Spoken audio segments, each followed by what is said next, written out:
Choosing the right colors for a portrait doesn't have to be as challenging as we tend to make it. My go-to color palette consists of 3 to 4 colors plus titanium white and carbon black. Limiting the amount of color that you use is called a limited palette, and the benefits of a limited palette are endless. And if you would like to learn more about limited palettes, just be sure to watch the limited palette video in this course, and I will put a direct link below for that video in the description box.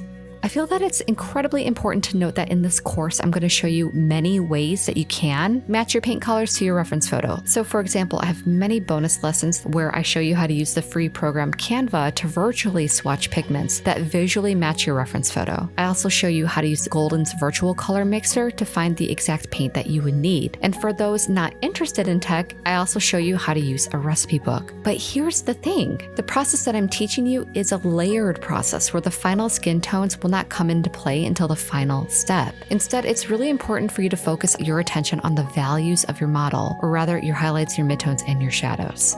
Once you have refined and rendered your values and details, then your color glazes on top at the end can be a variety of colors that really plays with your style and doesn't have to match your reference photo verbatim. The more you're going to see the painting process in action, the more you're going to notice that I primarily use the same colors throughout all of my portraits with a few small modifications. The limited palette colors that I commonly use are the 3 primary colors: red, yellow, and blue. And I also add orange. Of course, as you know, there are many variations of the primary color paint pigments, but my specific style of art favors cadmium red light, Hansa yellow light, and phthalo blue. And as I mentioned before, I also keep cadmium orange on my limited palette because I found that cadmium orange and cadmium red make great local colors for most models underpainting, as you're going to see. Keep in mind though that just because I prefer these colors on my palette doesn't mean that you have to. And the same goes for other artists as well. You don't need to replicate their palettes exactly, yet for the purpose of this course, these 3 to 6 colors might be a great starting point for you to figure out what you do and do not like.